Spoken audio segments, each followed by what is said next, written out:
નમસ્કાર દર્શક મિત્રો, હું છું જીગર. આપ જોઈ રહ્યા છો નર્મદા સમાચાર. સૌપ્રથમ જોઈશું આજના મુખ્ય સમાચારો. ભરૂચના આંગણે ગુરુવારથી પ્રજ્ઞાચક્ષુ વિદ્વાન કથાકાર દ્વારા શ્રી શિવ મહાપુરાણ કથાનો ભવ્ય પ્રારંભ થશે. રાષ્ટ્રીય અંધજન મંડળ ભરૂચ નર્મદા શાખા દ્વારા મક્તમપુર જ્ઞાન સાધન આશ્રમ ખાતે આયોજન. અંધજનો સહિત દિવ્યાંગોના હિતાર્થે પહેલી વખત આયોજિત કાર્યક્રમને અપાઈ રહેલા આખરી ઓપ. દહેજમાં નર્મદા પરિક્રમાવાસીઓને પડતી મુશ્કેલી અંગેના વિડીયો વાયરલ થયા બાદ તંત્ર હરકતમાં આવ્યું. પરિક્રમાવાસીઓની બોટને રોરો ફેરીની જેટી પર લંગારવાની મંજૂરી આપવામાં આવી. જાડેશ્વરના સરકારી નર્મદા પાર્કમાં 31ની ખાનગી પાર્ટીને રોકવા આરટીઆઈ એક્ટિવિસ્ટ વિંગની કલેક્ટરને રજૂઆત.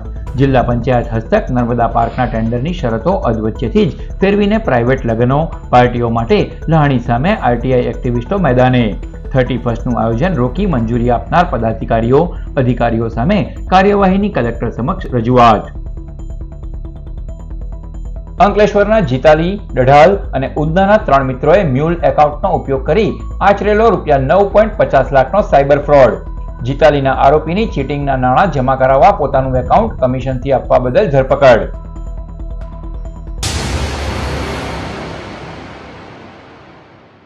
ભરૂચના મક્તમપુર સ્થિત જ્ઞાન સાધન આશ્રમ ખાતે પહેલી વખત પ્રજ્ઞાચક્ષુ કથાકાર દ્વારા શિવ મહાપુરાણનો ગુરુવારથી શુભારંભ કરાશે. ભરૂચ અને નર્મદા જિલ્લા રાષ્ટ્રીય અંધજન મંડળ દ્વારા અંધજનો અને દિવ્યાંગોના જીવનમાં પ્રકાશ લાવવાનું ભગીરથ કાર્ય હાથ ધરવામાં આવ્યું છે. આ સેવાકીય ઉમદા કાર્યમાં ઓમકારેશ્વર મહાદેવ જ્ઞાન સાધન આશ્રમના ટ્રસ્ટીઓ પણ જોડાયા છે. અંધજનોના લાભાર્થે ગુરુવારથી મક્તમપુર જ્ઞાન સાધન આશ્રમ ખાતે શિવ મહાપુરાણ કથાની શરૂઆત થઈ રહી છે, જેની હાલ તડામાર તૈયારીઓ થઈ રહી છે. કથાનું રસપાન પણ પ્રજ્ઞાચક્ષુ વિદ્વાન કથાકાર ડોક્ટર શાસ્ત્રી કરાવવાના છે. તો આ કથા રસપાનનો લાભ લેવા માટે ભરૂચ શહેર તથા જિલ્લાની ધર્મપ્રેમી જનતાને જાહેર આમંત્રણ પાઠવાયું છે. દહેજમાં પરિક્રમાવાસીઓને બોટમાંથી જેટી સુધી આવવા પાટિયા મૂકવા પડતા હોવાના વિડીયો વાયરલ થયા બાદ તંત્ર દોડતું થયું હતું. દહેજ ખાતે નર્મદા પરિક્રમાવાસીઓ માટે ગંભીર પરિસ્થિતિ સર્જાઈ હતી. સમુદ્રમાં ઓટના સમયે બોટ કિનારા સુધી પહોંચી ન શકતા પરિક્રમાવાસીઓને જીવના જોખમે બોટમાંથી પાટિયા ઉપરથી ચાલીને કિનારે પહોંચવું પડી રહ્યું હતું. આ સમગ્ર ઘટનાનો વિડીયો વાયરલ થતા તંત્ર દોડતું થયું હતું. વિડીયો વાયરલ થયા બાદ તાલુકા મામલતદાર અને પોલીસ અધિકારીઓએ સ્થળ પર જઈને પરિસ્થિતિની તપાસ કરી હતી. તંત્ર દ્વારા તાત્કાલિક પગલા રૂપે રોરો ફેરીની જેટી પર પરિક્રમાવાસીઓની બોટ લંગારવાની વ્યવસ્થા શરૂ કરવામાં આવી છે, જેના કારણે જોખમમાં આંશિક ઘટાડો થયો હોવાનું કહેવાય છે. જોકે જેટી પર રેલિંગ વાળો સુરક્ષિત રેમ્પ ન હોવાને કારણે હજુ પણ પરિક્રમાવાસીઓને બોટમાંથી પાટિયા પર ચાલી કિનારે ઉતરવું પડી રહ્યું છે, જે જોખમભર્યું સાબિત થઈ શકે છે. આ સમગ્ર ઘટનાને લઈને હજુ સુધી તંત્ર તરફથી કોઈ સત્તાવાર નિવેદન આપવામાં આવ્યું નથી. સ્થાનિક લોકો અને પરિક્રમાવાસીઓ દ્વારા વહેલી તકે કાયમી અને સુરક્ષિત વ્યવસ્થા કરવામાં આવે તેવી માંગ ઉઠી રહી છે. જાડેશ્વરના જિલ્લા પંચાયત હસ્તકના સરકારી નર્મદા પાર્કમાં હવે 31ની ખાનગી પાર્ટી સામે આરટીઆઈ એક્ટિવિસ્ટ વિંગે ધોકો પછાડ્યો છે. ભરૂચ બરોડા હસ્તક રહેલું જાડેશ્વરનું નર્મદા પાર્ક જિલ્લા પંચાયતના તાબામાં આવતા જ ખાનગીકરણ થઈ ગયું હોવાય તેમજ આરટીઆઈ એક્ટિવિસ્ટોએ બુધવારે કલેક્ટરને આપેલા આવેદનમાં ખેદ વ્યક્ત કર્યો હતો. સરકાર લાખો રૂપિયા ખર્ચી પબ્લિક પાર્ક વિકસાવી રહી છે અને તેને ખાનગી કાર્યક્રમો માટે આપી લાખોનો વેપાર કરાઈ રહ્યો હોવાનો આક્ષેપ કરાયો હતો. નર્મદા પાર્કમાં લગ્ન બાદ હવે 31ની ઉજવણી મામલે આરટીઆઈ એક્ટિવિસ્ટ દ્વારા રજૂઆત કરાઈ છે. નર્મદા પાર્કના જિલ્લા પંચાયતે જારી કરેલા ટેન્ડરમાં પાછળથી ફેરફાર કરી ખાનગી પ્રસંગો માટે આ સરકારી બગીચો ફાળવી દેવાયો હોવાનો રોષ વ્યક્ત કરાયો છે, જેમાં સરકાર અને જાહેર જનતા સાથે અન્યાય થઈ રહ્યો હોવાની લાગણી પર આરટીઆઈ કાર્યકરોએ વ્યક્ત કરી છે. સાથે જ કલેક્ટરને રજૂઆત કરાઈ છે કે ગતિવિધિને નહીં અટકાવવામાં આવશે તો સરકાર પબ્લિક ગાર્ડન તૈયાર કરશે અને આવી જ રીતે તેને પ્રાઇવેટ પાર્ટીઓના હવાલે કરી દેવાશે. આરટીઆઈ એક્ટિવિસ્ટ વિંગે તાત્કાલિક નર્મદા પાર્કમાં 31નો કાર્યક્રમ રદ કરાવવા અને સંબંધિત કસૂરવાર અધિકારીઓ તેમજ પદાધિકારીઓ સામે કાર્યવાહી કરવાની માંગ કરી છે. ભરૂચ આરટીઆઈ એક્ટિવિસ્ટ વિંગ દ્વારા જાડેશ્વર નર્મદા પાર્ક ખાતે જે ગાર્ડન નર્મદા પાર્ક આવેલો છે ત્યાં થોડા દિવસ પહેલા એક લગ્ન થયેલા હતા અને 31ની પાર્ટી ત્યાં થવાની છે. તે સંદર્ભે એ નર્મદા પાર્ક જે ગાર્ડન છે ત્યાં લોકોની અવરજવર ને લોકોને ફરવા માટેનું સ્થળ છે. હાલ એ જે જગ્યા છે એ જિલ્લા પંચાયતને સરકાર દ્વારા સોંપવામાં આવી છે એની દેખરેખ, અને એનું ટેન્ડરિંગ જે થયેલું હતું તે ટેન્ડર દ્વારા એ પાર્ક એમને આપવામાં આવ્યો છે. પણ જ્યારે ટેન્ડર થયેલું હતું ત્યારે એ લગ્ન પ્રસંગો, આવી કોઈ મ્યુઝિકલ નાઇટ અને એ બધી પ્રવૃત્તિઓ કરવાની છૂટ આપવામાં આવેલ નથી, જે ફેબ્રુઆરી 2025ની અંદર એવી બધી છૂટ આપેલી છે. અમારી સરકારશ્રીને વિનંતી છે કે આ પબ્લિક ગાર્ડન છે જે રાત્રે 10 વાગે બંધ થઈ જતો હોય છે, આ ગાર્ડન જે આવેલો છે નર્મદા કિનારે આવેલો છે અને તેનું ઐતિહાસિક મહત્વ પણ છે. તો આવી બધી પ્રવૃત્તિઓ જો ત્યાં થશે તો એ સરકાર માટે યોગ્ય નથી અને લોકો માટે પણ યોગ્ય નથી. સરકાર કરોડો રૂપિયાનો ખર્ચો કરીને ગાર્ડન બનાવે છે અને જો આવી ઇવેન્ટ માટે જ આપવું હોય તો જ્યારે એનું ટેન્ડરિંગ થતું હોય ત્યારે એ ટેન્ડર પ્રક્રિયા વખતે જ આ બધી વસ્તુ ક્લિયર કરવી જોઈએ. આ અધ વચ્ચેથી જે ટેન્ડરો ફેરવીને આ બધી પ્રવૃત્તિઓની છૂટ આપી છે એ ખરેખર ખોટી છે. અંકલેશ્વરના જીતાલીના યુવાનની પોતાનું એકાઉન્ટ સાયબર ચીટિંગના ₹9.5 લાખ નાખવા કમિશનથી આપવા બદલ ધરપકડ કરાઈ. સમન્વય પોર્ટલ ઉપર સાયબર ક્રાઇમની ફ્રોડ એક્ટિવિટી માટે ઉપયોગ થયેલ એકાઉન્ટના ડેટા વિશ્લેષણ અંકલેશ્વર શહેર એ ડિવિઝનના એએસઆઈ અમરસિંહ કરી રહ્યા હતા.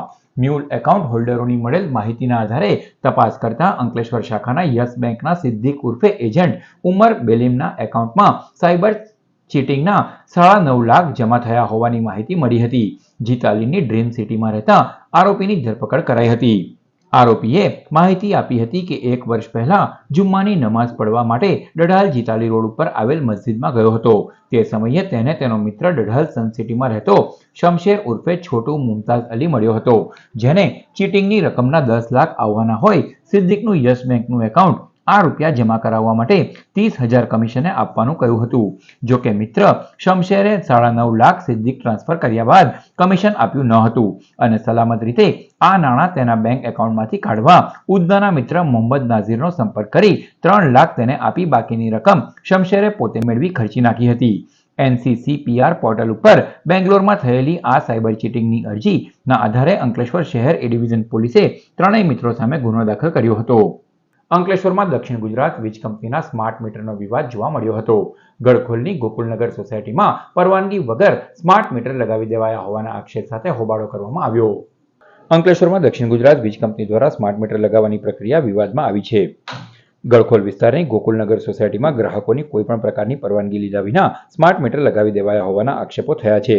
સ્થાનિકોના જણાવ્યા મુજબ બંધ મકાનોમાં પણ વીજ કંપનીના કર્મચારીઓએ સ્માર્ટ મીટર લગાવી દીધા છે, જે બાબતે ભારે અસંતોષ જોવા મળી રહ્યો છે. આ મુદ્દે સ્થાનિક રહીશો અને આમ આદમી પાર્ટીના આગેવાનો દ્વારા દક્ષિણ ગુજરાત વીજ કંપનીની કચેરીમાં રજૂઆત કરવામાં આવી હતી.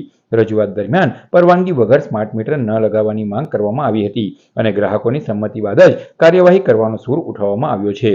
मैं मीरा देवी बोल रही हूँ। गखुधाम सोसाइटी में रहती हूँ। मेरा मकान नंबर 90 है। ये लोग मीटर लगाने गए तो हम पूछे नहीं, बिना परमिशन लिए हम लोग से बिना पूछे ये लोग लगा के चले गए। और कोई पूछे भी हो तो बोले कि ये लोग मतलब आप लोग मत पूछो, बोले भी नहीं। अगर कोई पूछे भी है तो वो लोग नहीं बताए, ऐसे लगा के या चले गए। ऐसे भी करे। मीटर लगाने आए कि आप लोग को कुछ बताया था? नहीं, कुछ नहीं बताए, कुछ कोई से बोले भी नहीं। शाम के टाइम में हम लोग बाहर भी बैठे थे, फिर भी वो लोग कुछ नहीं बोले। હાલમાં જે રીતે સ્માર્ટ મીટર લગાવવા માટે જીબીના અધિકારીઓ દ્વારા જે એજન્સી આપવામાં આવી છે, એજન્સીના લોકો જે ગુંડાગર્દી કરી, ગેરરીતિ કરી અને જે સ્માર્ટ મીટર લગાવી રહ્યા છે, એવો જ એક દાખલો ગઈકાલે અંકલેશ્વર તાલુકાના ગડખોલ વિસ્તારમાં ગોકુલનગર સોસાયટીની અંદર આવ્યો છે. ગઈકાલે આ લોકોએ સોસાયટીની અંદર જે બંધ મકાન હતા એમાં પણ એ લોકોએ સ્માર્ટ મીટર લગાવી દીધા. સાથે જ જે લોકો ઘરે હતા એ લોકોની પરમિશન મંજૂરી લીધા વગર એ લોકોએ ત્યાં આગળ 32 જેટલા સ્માર્ટ મીટર આ લોકોએ ફિટ કરી દીધા. ત્યારબાદ સોસાયટીના રહીશોએ આમ આદમી પાર્ટીની ટીમને જાણ કરી. અમે સૌ ત્યાં આગળ પહોંચ્યા. 12 જેટલા સ્માર્ટ મીટર પાછા કઢાવી અને એ લોકોના રેગ્યુલર મીટર ફિટ કરાવ્યા છે. અંકલેશ્વર ઓએનજીસીના નવા બિલ્ડિંગમાં આતંકવાદી ઘૂસણખોરીની મોકડ્રીલ સફળતાપૂર્વક સંપન્ન થઈ. ઓએનજીસી દ્વારા સિક્યુરિટી અવેરનેસ વીક સપ્તાહ અંતર્ગત સુરક્ષા અને સલામતીની ચકાસણી કરવા માટે મોકડ્રીલ યોજાઈ હતી. ઓએનજીસી અંકલેશ્વરના નવા બિલ્ડિંગ ખાતે યોજાયેલ મલ્ટી એજન્સી મોકડ્રીલમાં ઓએનજીસી સિક્યુરિટી, સીઆઈએસએફ, એનડીઆરએફ, રાજ્ય પોલીસ, એસઓજી, ફાયર અને મોકડ્રીલ ટીમે તથા મેડિકલ ટીમે ભાગ લીધો હતો. આતંકવાદી ઘૂસણખોરીના દ્રશ્ય પર મોકડ્રીલ યોજાઈ હતી. એસેટ મેનેજર ઓએનજીસી JN સુકનંદનના દેખરેખ હેઠળ આ મોકડ્રીલ સંપન્ન થઈ, જેનું ઇન્ચાર્જ સિક્યુરિટી રૂપેશ પટવા દ્વારા સંકલન કરવામાં આવ્યું હતું. सिक्योरिटी अवेयरनेस वीक 2025 के तहत ओएनजीसी जो है 13 दिसंबर से 19 दिसंबर तक ये वीक जो है ये ऑर्गेनाइज किया हुआ है. ये बेसिकली हमारा जो प्रिपेयरनेस होता है ये चेक करने के लिए बहुत ही इम्पोर्टेंट चीज़ें हैं. और इस बार हमने कम्बाइंड मॉक ड्रिल का आयोजन किया है जिसमें सारी स्टेट एजेंसीज हमारे security, medical and fire services के साथ एंगेज है. और ये एक्चुअल सिचुएशन को टैकल करने के लिए बहुत ही ज़रूरी होती है।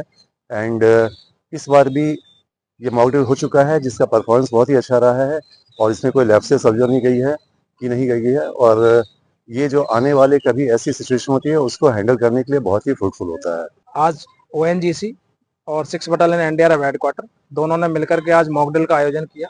इसमें सभी संस्थाओं ने भाग लिया, जिसमें कि यदि कभी भी कोई प्रकार की कंटीजेंसी होती है तो उसमें क्या क्या चीज़ फॉलो करते हैं, सीक्वेंस ऑफ एक्शन क्या होता है, कौन कौन सी टीम भाग लेती है और उस कंटीजेंसी को कैसे एवेक्यूएट करते हैं, ये सब चीज़ें आपस में बताई गई और चेक की गई और पाया गया कि सभी टीमों ने जो है बढ़ चढ़ के हिस्सा लिया और सभी ने जो है टाइमली अच्छा रेस्पॉन्स किया और सभी को जो है जो थ्रेट था उसको न्यूट्रलाइज टाइमली किया और उसको जो है एवेक्यूएट किया, जो विक्टिम फंसे हुए थे, और बाकी उनको હોસ્પિટલાઇઝ कर दिया गया। ઝઘડિયાના આદિવાસી વિસ્તારોમાં જમીન, જંગલ અને કુદરતી સંસાધનો ઉપર મુખ્ય અધિકાર ગ્રામ પંચાયતોમાં ગ્રામ સભાઓને આપવાની માંગ કરાઈ છે।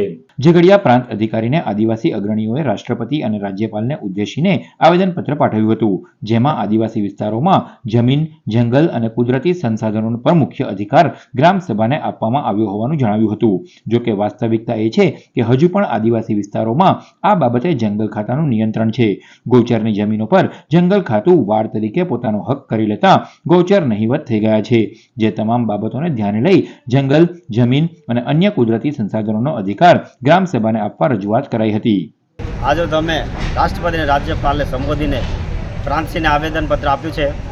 અમારી માંગ એ છે કે બંધારણની 5મી અનુસૂચિ વિસ્તારમાં જે ફોરેસ્ટ ખાતું છે એ નિયંત્રણ દૂર કરી ગ્રામ સભાને પાવર સોંપવામાં આવે, કારણ કે હાલમાં જ દાતાની અંદર પાદરિયા ગામમાં જે ઘટના બની છે બિલકુલ અસંવિધાનિક રીતે આ કૃત્ય કરવામાં આવ્યું છે અને ખાસ કરીને અત્યારે જે ગ્રામ પંચાયતો છે, ગ્રામ પંચાયતોની અંદર પણ જે ગોચર જમીનો છે, ગોચર જમીનોની અંદર ફોરેસ્ટ વિભાગ વનીકરણ કરી અને એને ફિન્સિંગ કરી દેવામાં આવે। ગામના જે મૂંગા ઢોર છે એ ઢોર ક્યાં ચરવા જવાના, એ રીતના એ લોકો કબજો કરી લે છે અને ત્યારબાદ એ લોકો કહે છે કે આ ફોરેસ્ટની જમીન છે, પરંતુ એ બિલકુલ અસંવિધાનિક અને બિલકુલ કાયદાના વિરુદ્ધમાં છે। ભરૂચ જિલ્લા પેન્શનર્સ મંડળ દ્વારા પેન્શનર્સ ડેની ઉજવણી કરાઈ। ભરૂચ શહેરના આંબેડકર હોલ ખાતે 17 ડિસેમ્બર પેન્શનર દિવસની ઉજવણીનો કાર્યક્રમ યોજાયો। જિલ્લા પેન્શનર મંડળ દ્વારા આયોજિત કાર્યક્રમમાં મોટી સંખ્યામાં પેન્શનરો ઉપસ્થિત રહ્યા હતા। જિલ્લા પેન્શનર મંડળ દ્વારા તેઓનું સન્માન, કનડતા પ્રશ્નોનું નિરાકરણ કરવામાં આવે, સાથે જ 60 થી 75 વર્ષના પેન્શનરોનું શાલ ઉડાડી 80 વર્ષ કે વધુને સ્ટીક આપી આ નિમિત્તે સત્કાર કરવા સહિતની પ્રવૃત્તિ હાથ ધરવામાં આવી હતી। પીપી આહિર પ્રમુખ શ્રી ભરૂચ જિલ્લા પેન્શન મંડળ આજે પેન્શન નિમિત્તે જણાવું છું કે આ એક અમારા પેન્શનરો માટેનો ઐતિહાસિક પર્વ છે। એ પર્વ અમે ગામે, તાલુકે જ્યાં જ્યાં મંડળો હોય ત્યાં ઉમંગ અને આનંદથી ઉજવીએ છીએ। આ મંડળનો આ પર્વનો મહત્વ, મહિમા સમજાય અને પેન્શનરોને આનંદ અને ઉમંગ રહે તે માટે અમે દર વર્ષે 60 વર્ષવાળાને 75 વર્ષવાળાને શાલ આપીએ છીએ, 80 વર્ષ પૂરા કરેલાને સ્ટીક આપીએ છીએ, તેજસ્વી તાળાઓને પ્રોત્સાહિત ઇનામ આપીએ છીએ। સાથે સાથે અનેક એના પ્રશ્નો જે હોય એ પ્રશ્નો અંગે અમે સરકારશ્રીને જે તે સંબંધિત અધિકારીઓને રજૂઆત કરીએ છીએ અને એનો નિકાલ લાવીએ છીએ। અંકલેશ્વરમાં લાયન્સ ક્લબ અને નીલકંઠ ગ્રુપ ઓફ ઇન્ડસ્ટ્રીઝ દ્વારા રક્તદાન કેમ્પ યોજાયો। અંકલેશ્વર કુમારપાળ બ્લડ બેંકના સહયોગથી રક્તદાન શિબિર યોજાઈ હતી। Lions Club, Nilkanth group of ઇન્ડસ્ટ્રીઝના હોદ્દેદારો, કર્મચારી અને સ્ટાફે મળી કુલ 100 યુનિટ રક્તદાન કર્યું હતું। કેમ્પમાં લાયન્સ ક્લબના પ્રમુખ વાસુદેવ ગજેરા, હિતેશ પટેલ, વિપુલ ગજેરા, ધ્રુવ, હરેશભાઈ સહિતનાઓ ઉપસ્થિત રહ્યા હતા। Lions Club of Ankleshwar industry લેલા અને નીલકંઠ ગ્રુપ ઓફ ઇન્ડસ્ટ્રીઝ તથા કુમારપાળ બ્લડ બેંકના સહયોગથી આજે નીલકંઠ ગ્રુપમાં મેગા બ્લડ કેમ્પનું આયોજન કરવામાં આવ્યું છે, જેમાં મોટી સંખ્યામાં એમ્પ્લોયે ભાગ લઈ અને લગભગ 100 જેટલી બોટલ યુનિટ એકત્રિત કરવાનો અમારો ટાર્ગેટ છે। અત્યારે સુધીમાં 50 જેટલી બોટલ એકત્ર થઈ ચૂકી છે। ભરૂચના ગ્રામ્ય વિસ્તારોમાં હવે બકરાચોર ટોળકીનો તરખાટ જોવા મળી રહ્યો છે। હિંગલોટ અને દહેગામમાંથી બકરા ચોરી થયા હોવાની ફરિયાદ સામે આવી છે। ભરૂચના હિંગલોટ ગામે પરિવાર સાથે રહેતા શકીલાબેન વાડીવાલા પશુપાલન કરે છે। તેઓના ઘરની બહાર રવેશમાં 12 બકરા બાંધી પરિવાર રાત્રે સૂઈ ગયું હતું। મળસ્કે બકરાનો અવાજ આવતા પરિવાર જાગી જતા બહાર જોતા એક કાર ઘર આગળથી પસાર થતા નજરે પડી હતી। દરમિયાન રવેશમાં જોતા 4 બકરા ગાયબ હતા। દોરડા કાપી તસ્કરો ₹50,000ની કિંમતના બકરાની ચોરી કરી ગયા હતા. આસપાસના ગામોમાં તપાસ કરતા દહેગામ ગામે પણ બકરાઓની ચોરી થઈ હોવાનું બહાર આવ્યું હતું. બનાવ અંગે ભરૂચ તાલુકા પોલીસ મથકે ફરિયાદ નોંધાવા પામી છે. ભરૂચના કંસારવાડામાં સોનીને ત્યાં 5 દિવસ પહેલા જ ગળામણનું કામ શીખવા માટે આવેલ બંગાળી યુવાન 5.32 લાખના દાગીના લઈ ફરાર થઈ જતા સમગ્ર ઘટના સીસીટીવી સામે આવ્યા છે. ભરૂચના કંસારવાડ ખલાસવાડમાં લાલ બજારમાં 35 વર્ષથી રહેતા મૂળ પશ્ચિમ બંગાળના સંજય કુમાર ધારાના સોના ચાંદીના દાગીના બનાવે છે. ગત તારીખ 7મી ડિસેમ્બરે જ તેમના પરિચિત વ્યક્તિ મારફતે બંગાળનો જીત દાસ સોના ચાંદીના દાગીનાનું ગળામણનું કામ શીખવા આવ્યો હતો. તારીખ 12 ડિસેમ્બરે બપોરે ઘરના નીચેના ભાગે સોની કારીગર સાથે ગળામણનું કામ કરી રહ્યા હતા. ઉપરના માળે તેઓના પત્ની હતા. દરમિયાન દીકરીને કોલેજથી લેવા જવાનું તથા સોની એબીસી સર્કલ ગયા હતા. દરમિયાન ગળામણ અને રિપેરિંગ માટે આવેલ સોના ચાંદીના દાગીના ડ્રોવરમાં મૂકી તેને લોક કરી તેઓ દીકરીને કોલેજથી લેવા નીકળ્યા હતા. સાંજે 4:30 કલાકની આસપાસ દીકરીને લઈને ઘરે પરત ફરતા કામ શીખવા આવેલ કારીગર ગાયબ હતો. જે ડ્રોવરમાં દાગીના મૂકેલ હતા તેનું લોક તૂટેલું હતું અને અંદર દાગીના પણ ન હતા. સોની સુજય કુમારે ઘરમાં લગાવેલ સીસીટીવી જોતા કારીગર જીત દાસ ટેબલના ડ્રોવરનું લોક તોડીને તેમાંથી સોના ચાંદીના ચોરી કરીને નીકળી ગયો હોવાનું માલુમ પડ્યું હતું. ભરૂચ એ ડિવિઝન પોલીસ મથકે સોનીએ સોનાની રુદ્રાક્ષની માળા, સોનાની વીંટી, સોનાનો હાર અને ચાંદીનો ભૂક્કો મળી કુલ 73 ગ્રામ સોનું અને 75 ગ્રામ ચાંદીની ચોરી અંગે ફરિયાદ નોંધાવી હતી. પોલીસે કુલ 5.32 લાખના દાગીનાની ચોરી અંગે ફરિયાદ નોંધી ફરાર જીત દાસની શોધખોળ શરૂ કરી છે. ભરૂચમાં ટ્રેનિંગ વિના જ 29,000માં તાલીમ લીધાના સર્ટિફિકેટ આપનાર સિક્યુરિટી સર્વિસ ઇન્સ્ટિટ્યૂટ સામે ફરિયાદ નોંધાઈ. ભરૂચમાં Alpha security and services and training ઇન્સ્ટિટ્યૂટના માલિકે 29,000ની લાંચ લઈ તાલીમ મેળવ્યા સિવાય જ દ્વારકાધીશ સિક્યુરિટી સર્વિસના લાયસન્સ ધારકને ખોટી રીતે તાલીમ સર્ટિફિકેટ આપી ગુનો દાખલ કરાયો હતો. ગાંધીનગરમાં પોલીસ ભવનમાં આવેલી પ્રાઇવેટ સિક્યુરિટી એજન્સીની મુખ્ય શાખામાં ક્લાર્ક તરીકે ફરજ બજાવતા Surendrakumar ચતુર્વેદીએ Bharuch C division police મથકે ફરિયાદ નોંધાવી છે. તેમના સુપરવિઝન અધિકારી ડીવાયએસપી મહાવીરસિંહ વાઘેલાને ધ્યાનમાં આવ્યું હતું કે નિયંત્રણ અધિકારી દ્વારા નિર્ધારિત માન્ય તાલીમ સંસ્થાઓને પ્રાઇવેટ સિક્યુરિટી એજન્સીના માલિક તેમજ સુપરવાઇઝર ગાર્ડ્સને તાલીમ આપવામાં આવે છે, જેમાં કેટલાક લોકો તાલીમ આપ્યા વિના જ રૂપિયા લઈને સર્ટી આપી છે. ભરૂચમાં દ્વારકાધીશ સિક્યુરિટી સર્વિસના લાયસન્સ ધારક મયુર શિવાભાઈ પરમારે પણ રૂપિયા આપીને લાયસન્સ લીધું હોવાનું ધ્યાને આવ્યું હતું, જેથી તેમણે તેને ગાંધીનગર ખાતે બોલાવી તેની ઉલટ પૂછપરછ હાથ ધરી હતી, જેમાં તેણે કબૂલાત કરી હતી કે નિયંત્રણ અધિકારી દ્વારા નિર્ધારિત માન્ય સંસ્થા alpha security and training institute ખાતે તે ગયો નથી, તેમજ તે ભરૂચ ખાતેના ટ્રેનિંગ સેન્ટરમાં ટ્રેનિંગ માટે રોકાયો નથી કે પ્રાઇવેટ સિક્યુરિટી એજન્ટ ચલાવવા અંગેની કોઈ ટ્રેનિંગ પણ લીધી નથી. તેણે 29,000 તાલીમ સંસ્થાના માલિક જશવંતસિંહ નિહોડિયાને આપતા સર્ટી બનાવી આપ્યું હતું. ઉત્થાન ચેરિટેબલ ટ્રસ્ટના પ્રમુખ પરેશ મેવાડાના અધ્યક્ષસ્થાને સીવણના વર્ગની શરૂઆત કરાઈ. કાર્યક્રમમાં અતિથિ વિશેષ તરીકે અંકલેશ્વરના ઉદ્યોગપતિ રાજનાથ શુક્લ તેમજ ભરૂચના બિલ્ડર અને સામાજિક અગ્રણી રાજન શાહ ઉપસ્થિત રહ્યા. તેમની સાથે સંસ્થાની બહેનો અને નવા શરૂ થયેલા તાલીમ વર્ગમાં જોડાયેલ તાલીમાર્થી બહેનોની વિશેષ ઉપસ્થિતિ રહી હતી. આમોદના બોડકા ગામ નજીક એસટી બસ અને ટ્રક વચ્ચે અકસ્માતમાં સવાર 5 મુસાફરો ઈજાગ્રસ્ત થયા હતા. આમોદ તાલુકાના બોડકા ગામ નજીક માર્ગ અકસ્માત સર્જાયો હતો. ગામ નજીક બસ અને ટ્રક વચ્ચે થયેલા અકસ્માતમાં બસમાં મુસાફરી કરી રહેલા 4 થી 5 મુસાફરોને ઈજાઓ પહોંચી હતી. ટ્રકનું ટાયર અચાનક ફાટી જતા ટ્રક ડ્રાઈવરે વાહન પરનો કાબુ ગુમાવ્યો હતો અને સામે આવી રહેલી બસ સાથે ભટકાતા અકસ્માત સર્જાયો હતો. અકસ્માત બાદ દોડધામ મચી જવા પામી હતી. ઘટનાની જાણ થતાં 108માં ઈજાગ્રસ્ત મુસાફરોને સારવાર માટે આમોદ સામૂહિક આરોગ્ય કેન્દ્ર ખાતે ખસેડાયા હતા. હાંસોડ જૂના અસરમાં ગામે ખાડી કિનારે જુગાર રમતા 6 જુગારીઓની ₹1 લાખ ઉપરાંતના મુદ્દામાલ સાથે ધરપકડ કરાઈ. ભરૂચ એલસીબી હાંસોડમાં નાઇટ પેટ્રોલિંગમાં હતી જે વેળા જૂના અસરમાં ગામે ગોરાટ ગામમાં ખાડી કિનારે શેરડીના ખેતરની બાજુમાં જુગાર રમતા હોવાની બાતમી મળી હતી. બાતમીના આધારે દરોડા પાડતા 6 જુગારી ટોર્ચના સહારે જુગાર રમતા પકડાઈ ગયા હતા. એલસીબીએ સ્થળ પરથી રોકડા 37,970, એક બાઇક, 4 મોબાઈલ મળી 1 લાખ ઉપરાંતનો મુદ્દામાલ કબજે કર્યો હતો. સાથે સ્થળ પરથી મહેશ પટેલ, નવીન વસાવા, મયુર દવે, અર્જુન વસાવા, મુકેશ વસાવા અને ભાવેશ રાવલની ધરપકડ કરી હતી, જ્યારે નાસી છૂટેલા ઝાકીર શેખને વોન્ટેડ જાહેર કરાયો છે. ઝઘડિયામાં ગાંજાના જથ્થાનું ઘરમાં છૂટક વેચાણ કરતા દંપતી 16,000ના જથ્થા સાથે ઝડપાયા. ઝઘડિયા પોલીસે મોહન ફળિયામાં રેડ કરી હતી, જ્યાં મહિલા મુન્નીબેન અને તેનો પતિ પપ્પુસિંહ ચૌહાણ ઘરના પાછળના ભાગે સંતાડી રાખેલ ગાંજાના જથ્થા સાથે પકડાઈ ગયા હતા. દંપતી ઘરમાં ગાંજો સંતાડી રાખી છૂટક વેચાણ કરતા હતા. પોલીસે સ્થળ પરથી 320 ગ્રામ ગાંજો કિંમત ₹16,000 અને એક મોબાઈલ સાથે બંનેની ધરપકડ કરી હતી. સમાચાર પૂર્ણ કરતા પહેલા મુખ્ય સમાચારો પર ફરી એક નજર. ભરૂચના આંગણે ગુરુવારથી પ્રજ્ઞાચક્ષુ વિદ્વાન કથાકાર દ્વારા શ્રી શિવ મહાપુરાણ કથાનો ભવ્ય પ્રારંભ થશે. રાષ્ટ્રીય અંધજન મંડળ ભરૂચ નર્મદા શાખા દ્વારા મક્તમપુર જ્ઞાન સાધન આશ્રમ ખાતે આયોજન. અંધજનો સહિત દિવ્યાંગોના હિતાર્થે પહેલી વખત આયોજિત કાર્યક્રમને અપાઈ રહેલા આખરી ઓપ. દહેજમાં નર્મદા પરિક્રમાવાસીઓને પડતી મુશ્કેલી અંગેના વિડીયો વાયરલ થયા બાદ તંત્ર હરકતમાં આવ્યું. પરિક્રમાવાસીઓની બોટને રોરો ફેરીની જેટી પર લંગારવાની મંજૂરી આપવામાં આવી. જાડેશ્વરના સરકારી નર્મદા પાર્કમાં 31મી ખાનગી પાર્ટીને રોકવા આરટીઆઈ એક્ટિવિસ્ટ વિંગની કલેક્ટરને રજૂઆત. જિલ્લા પંચાયત હસ્તક નર્મદા પાર્કના ટેન્ડરની શરતો અધવચ્ચેથી જ ફેરવીને પ્રાઇવેટ લગ્નો પાર્ટીઓ માટે લહાણી સામે આરટીઆઈ એક્ટિવિસ્ટો મેદાને. 31નું આયોજન રોકી મંજૂરી આપનાર પદાધિકારીઓ અધિકારીઓ સામે કાર્યવાહીની કલેક્ટર સમક્ષ રજૂઆત. અંકલેશ્વરના જીતાલી, દઢાલ અને ઉધનાના 3 મિત્રોએ મ્યુલ એકાઉન્ટનો ઉપયોગ કરી આચરેલો ₹9.50 લાખનો સાયબર ફ્રોડ. જીતાલીના આરોપીની ચીટિંગના નાણાં જમા કરાવવા પોતાનું એકાઉન્ટ કમિશનથી આપવા બદલ ધરપકડ. તો આ હતા અત્યાર સુધીના નર્મદા સમાચાર. નવા સમાચારો સાથે ફરી મળીશું. નમસ્કાર.